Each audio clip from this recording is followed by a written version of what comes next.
All right, so I wanted to actually go over the challenge homework that we had based on the popper lab that we did, where I gave you a little popper and you launched it into the air.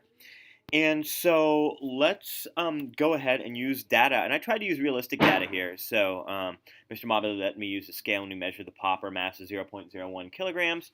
And the radius of the popper is 2 meters. So it's launched into the air, it reaches a maximum height of 1 meter, and we want to know what speed it was launched at. So again, we're going to use our energy bar graphs to figure this out. And let's be clear, the popper itself is a spring, which means it's actually storing um, elastic energy, but we don't care about that yet. We're saying after it's popped, it's got some kinetic energy to start with because it's got a speed greater than 0. The spring energy doesn't apply, and it doesn't have any height yet. Now, what's going to end up happening if we assume no dissipated energy is that all of this energy gets converted into gravitational energy. So we have a height greater than 0. At the very top of its trajectory, the speed is 0, and again, no spring to worry about. So we have a pretty straightforward equation to set up. We're going to have that the kinetic energy gets converted into gravitational energy. And when we go ahead and set up our math, it's going to be 1/2 mv squared equals mgh. I'm going to do something a little bit unusual here that you don't see me normally do. You notice how I have an m on each side of the equation? I can go ahead and divide both sides by m and actually cancel that out. So I'm going to get v squared over 2 equals g times h. And now I'm going to multiply both sides by 2 here. Again, this is not something that you have to do.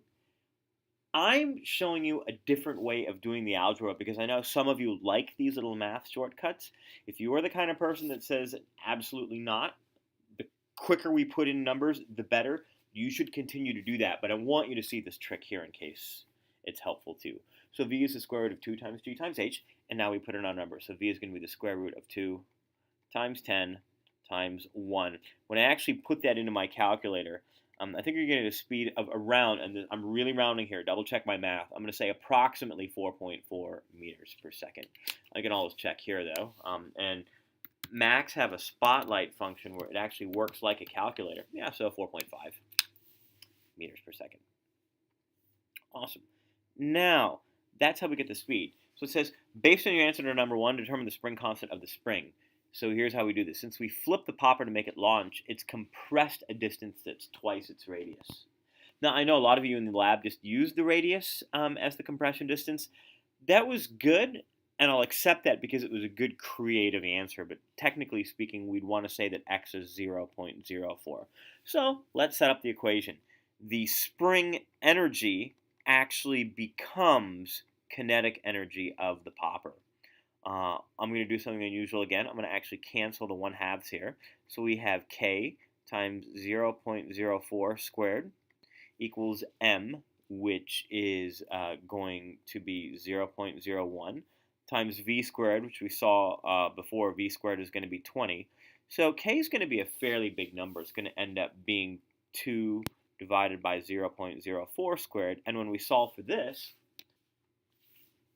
we're going to get that k is 1,250 newtons per meter. Finally, last part here, we're actually filming the flipping of the popper like we did in lab. So if you remember, the popper went from this shape to this shape and kind of flew up in the air. And we want to figure out what the normal force is on the popper from the table as it launches. So we've been told that this happens over 15 frames, and they're 240 frames per second. So if we want to get the time to flip, that's going to be 15 over 240. That's going to be our time. And we're going to actually use the impulse momentum theorem to figure out what the force on the popper is. So we have F times T equals mv final minus mv initial. Now, the initial speed of the popper is just 0 because it's at rest. So we can simplify this formula to F times T equals mv. And v of the popper immediately after it's flipped is going to be this 4.5 meters per second. So we have the force times the time, which is 15 over 240, equals m, which is 0.01, times v, which is 4.5. So the force is going to end up being 0.045 times 240 over 15. And when we simplify all of that, what we're going to end up getting for the force is, oh, nice, okay, so 0.045 72 newtons. All right, so that wraps up the homework problem. I strongly suggest you study this for the appraisal that we're going to be doing. If you are in E-period or honors, we're going to be doing that appraisal on Thursday. If you are in A or D period, we're going to be doing that appraisal on Monday.